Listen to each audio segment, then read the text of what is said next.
नंतर महाराष्ट्र अनलिमिटेडमध्ये तुमचं स्वागत। आणि आता बातमी आहे जळगावच्या रामदेववाडी येथील अपघातातील आरोपींना आज जळगाव जिल्हा न्यायालयात हजर केलं जाणार आहे। जळगावच्या रामदेववाडी येथील अपघातातील आरोपींना तब्बल 18 दिवसांनंतर अटक झाली आणि आरोपींचा मुंबई इथल्या रुग्णालयातून डिस्चार्ज मिळाल्यानंतर जळगाव पोलिसांनी त्यांना अटक केली। मुंबईतल्या रुग्णालयातून दोघा आरोपींना सोबत घेऊन जळगाव पोलीस जळगावमध्ये दाखल झालेत आणि रात्री 11 वाजता आरोपींना सोबत घेऊन पथक जळगाव शहरामध्ये पोहोचलं। दोन्ही आरोपींची जळगाव जिल्हा रुग्णालयात वैद्यकीय तपासणी केल्यानंतर एमआयडीसी पोलीस ठाण्याच्या कोठडीमध्ये त्यांची रवानगी करण्यात आली। कायदा आणि सुव्यवस्थेचा प्रश्न लक्षात घेऊन पोलीस बंदोबस्तात आरोपींना जिल्हा न्यायालयात हजर केलं जाईल। तर जळगावच्या रामदेववाडी अपघातातील आरोपींना घटनास्थळी मारहाण झाल्याचे व्हिडिओ सोशल मीडियावरती व्हायरल झालेत। अपघातानंतर आरोपींना टोळक्यानं लाथाबुक्क्या आणि दगडांनी मारहाण केल्याचं दिसतंय। व्हिडिओमध्ये दिसत असल्याप्रमाणे आरोपींना जबर मारहाण झाल्यामुळे त्यांना तात्काळ अटक न करता उपचारासाठी रुग्णालयात हलवण्यात आल्याचं स्पष्ट झालं।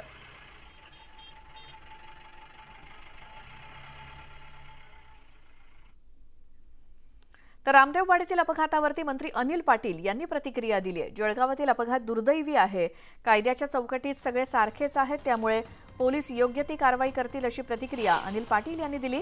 तर यामध्ये सुरू असलेल्या कारवाईमध्ये कोणताही राजकीय दबाव नसल्याचं त्यांनी म्हटलं।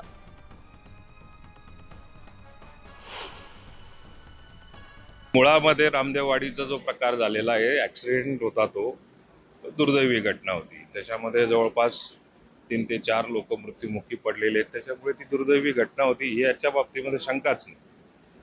आणि जी काही कारवाई पोलिसांच्या माध्यमातून चाललेली असेल त्याची मला फारशी काही कल्पना नाही, परंतु कायद्याच्या दृष्टिकोनातून कायद्याच्या चौकटीमध्ये सर्व सारखे असतात। जो काही अपघात झाला असेल त्या धर्तीवरती योग्य ती कारवाई पोलीस करतील। राजकीय दबाव म्हणजे कोणाचा राजकीय दबाव?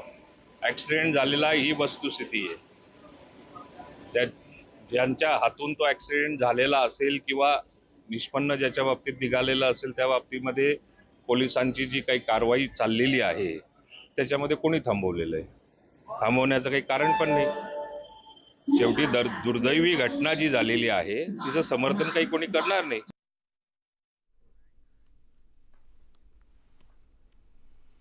तर या होत्या काही सविस्तर घडामोडी।